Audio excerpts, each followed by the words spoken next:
August 1945. The humid air trembles above the scorched earth of a newly liberated Allied camp in Southeast Asia. Japanese women prisoners, faces gaunt and eyes full of caution, shuffle past barbed wire as the thunder of distant artillery finally fades. Fatigue clings to every movement, a silent testament to years of war, deprivation, and discipline. The camp is an uneasy intersection of surrender and survival, the ruins of a broken empire dragging hope behind them. Mornings begin with the distant sound of boots on gravel, heavy with purpose and uncertainty. The sun climbs low, throwing long shadows across rows of tents stitched together from scavenged canvas, bamboo, and hope inside the gates. An unfamiliar routine begins. The Americans have arrived not just with rations, orders, and medical kits, but with a startling message: rest. The words hang in the air, foreign and fragile. The Japanese women, trained from childhood in duty and endurance, cannot believe what they hear. Rest. Recover. Not work. No command for labor. No demand for sacrifice. The absence of orders is itself a shock, an assault on everything they have known. Some refuse to eat, believing food unearned carries shame. Others gather in small knots, whispering the old slogans of service. Torn between fear of punishment and aching relief, the new guards are a study in contrast. American servicemen and Red Cross nurses move purposefully, but without threat. Their voices are calm, clinical, and firm, never cruel, never hurried. Each gesture is saturated with abundance. The daily ration includes meat, eggs, fruit, and most wondrous of all, white bread. In a world where rice and salt had once been treasures, the bread seems impossibly soft, almost decadent. The Japanese women accept it tentatively, fingerprints pressed into the dough, heads bowed more in confusion than gratitude. Between meals and medical checkups, the camp's rhythm shifts. Gone are the barked orders and the ritualized displays of discipline. In their place, silence settles, punctuated only by the scraping of plates, the distant knock of typewriters, the steady hum of radio broadcasts reporting the end of hostilities in Tokyo and Nanking. Some prisoners gather to read Red Cross leaflets in uncertain English. They share stories of home, not tales of glory, but memories of lost children, flooded fields, letters unsent and never answered. An unspoken anxiety lingers. How long will this peace last? Is it a ruse? Will the rules shift once again, swallowing their new comfort in the return of old suffering? The historical context is clouded by years of brutal escalation. Japanese military ideology, shaped by Bushido and nationalist fervor, held up sacrifice and suffering as the highest virtues. The home front had been remade into a war machine, every woman gearing the endless cycle of production, obedience, and self-denial. Even in defeat, the lessons remained. Work preserves honor. Rest invites weakness. Yet, in these moments, the logic of war is subverted by an unexpected mercy. Allies treat their prisoners not as subjects to be broken, but as humans to be healed. The grounds of the camp become a testing ground for a new ideology, one rooted in democracy and abundance, symbolized by bread, clean water, and freedom from labor. The emotional contrast deepens as days pass. Some Japanese women attempt to volunteer for chores, horrified at their own idleness. The American nurses refuse their help gently but firmly, pressing them toward beds and shaded pavilions. Medical teams treat wounds without judgment, offering penicillin and vitamins along with bandages and prayers. The symbolic object bread appears again and again. In the dusk, a young mother sets aside half her dinner roll for her daughter, marveling at its softness, the way it survives a day without going stale. Others trade slices for news or comfort, the bread becoming both currency and consolation. Documented quotes echo through the barracks. Allied camp logs record statements from Japanese prisoners. "We do not deserve this." One woman writes in a diary found later by Red Cross staff, "To be idle is shame. To be healed without work is unthinkable. Our minds and bodies are restless.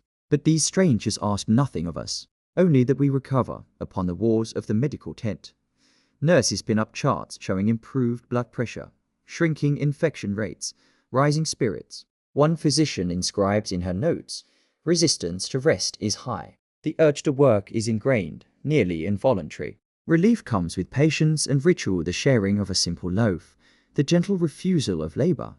Transformation arrives slowly, marked by small gestures. Children begin to play along the pathways, their laughter tentative but unmistakable. Elder women sit, heads still low, hands fidgeting, but finally rise and join communal meals, no longer afraid of being seen enjoying their food. It is here that the symbolism turns profound.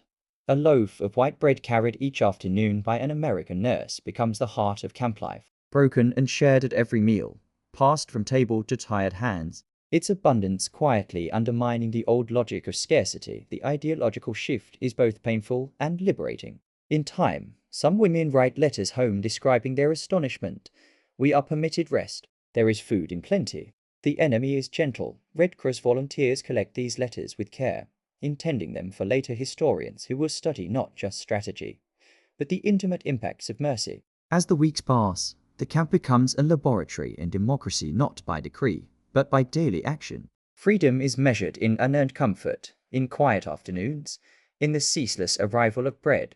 It is not received without resistance. The urge to work, to prove worthiness, returns as old habits reassert themselves. But with every refusal, every gentle insistence that rest is a right, the seeds of a new ideology take root. The ritual of rest becomes the new foundation of daily life in the camp. Yet beneath the calm, old beliefs are not surrendered easily. Some mornings, the Japanese women awaken before sunrise, slipping out of bedrolls to silently scrub floors, sweep dirt from paths, and gather water, trying to reclaim a sense of duty. They are gently redirected every time, American nurses and Red Cross officers intercepting with soft words and steady hands, guiding them back to the shaded benches and cots.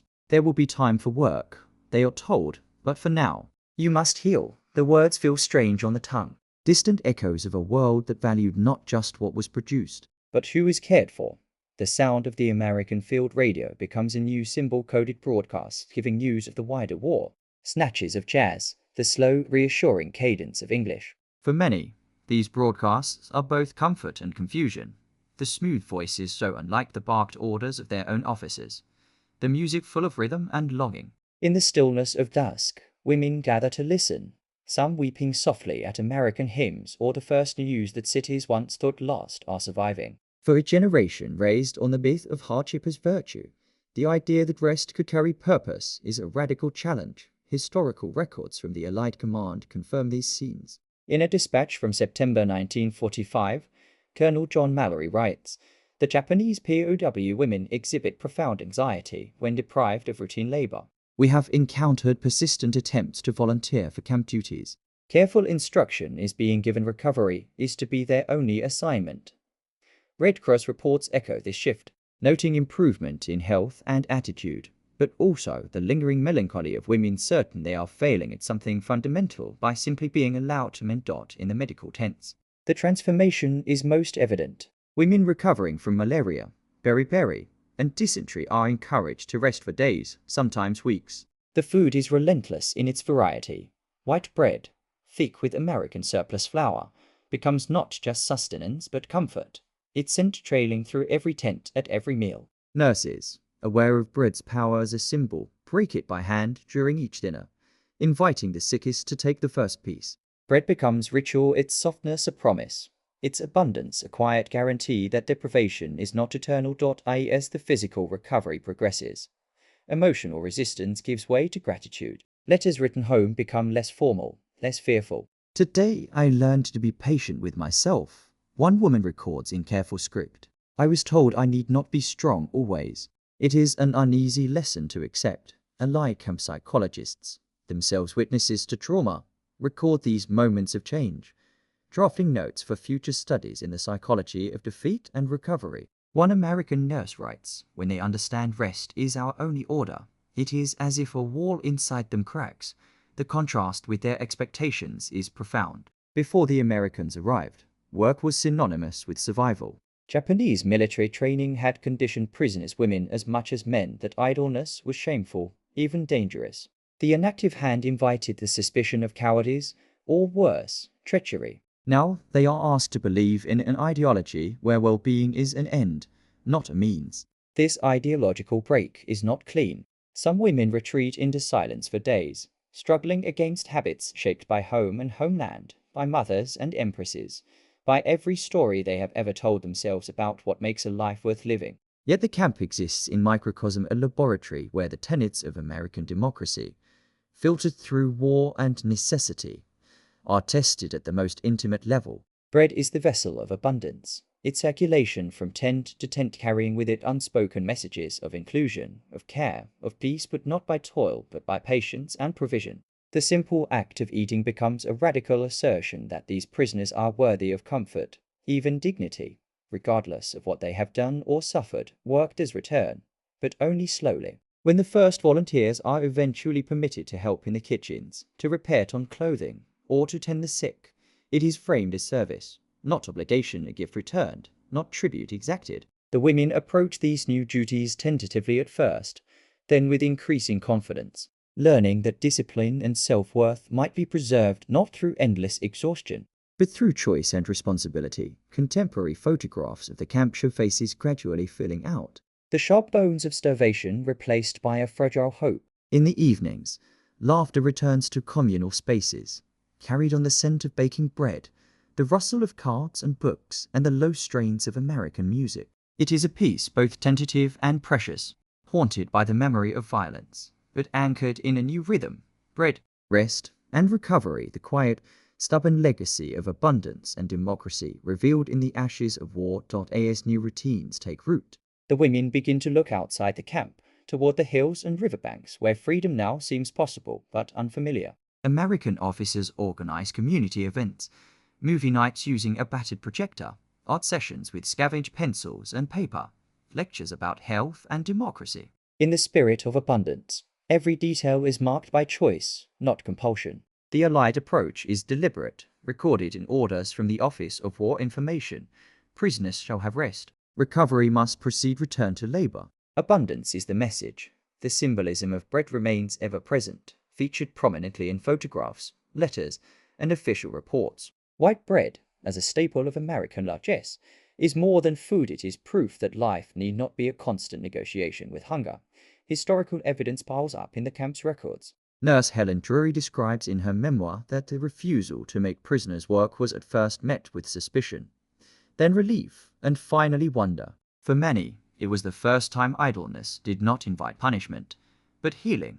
Allied nutritionists draft charts comparing the effects of forced labor versus enforced rest. The data is clear: recovery accelerates under care, not compulsion. Japanese camp leaders, themselves used to mobilizing labor by rote, observe quietly as their authority evaporates, replaced by a new, softer power: consent, not order. Days pass into weeks, and the walls between captor and captive soften.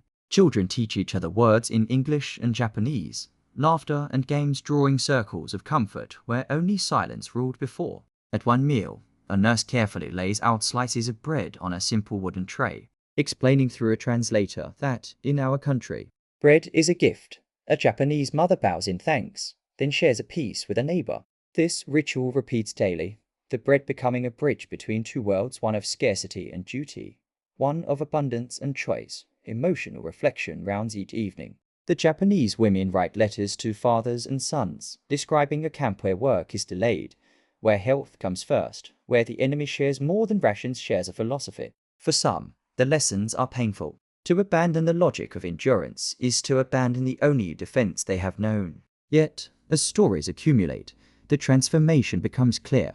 Wounds heal, spirits lift, hope stirs. The camp is no longer a prison, but a prelude, a place where hunger and exhaustion are defeated not just by victory, but by care. Allied records mark this transformation. Resistance to rest is universal at first, writes Colonel Margaret Kimball, but with bread and gentleness. The discipline of self-care replaces anxiety. Outside observers, reporters, and Red Cross delegates note the change in posture, the return of songs and poems at sunset. Abundance, carried in soft loaves and easy laughter, teaches democracy not by decree, but by example. The recurring sound of the field radio, turned low at dusk, grows into a symbol as persistent as bread. American jazz floats out over the camp, a sign that life is not simply to be endured. Families gather, eyes fixed on the receiver, imagining a future where labor means creativity, where rest is not forbidden, where liberty and mercy share the same bed. Epilogue comes quietly, with the arrival of repatriation orders.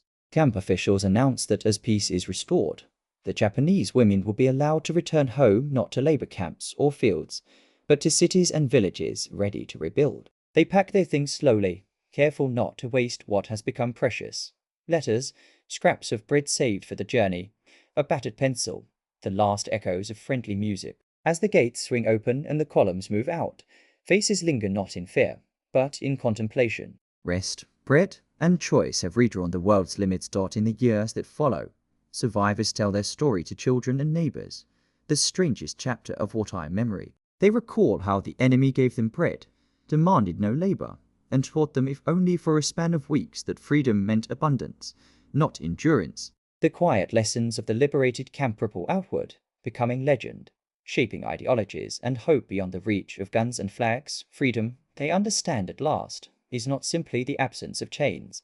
It is the presence of care, of mercy, of abundance so gentle it transforms even the deepest logic of suffering. And each time a loaf of bread is broken in peace, its soft crumb becomes a memory of the day democracy came not with orders, but with rest.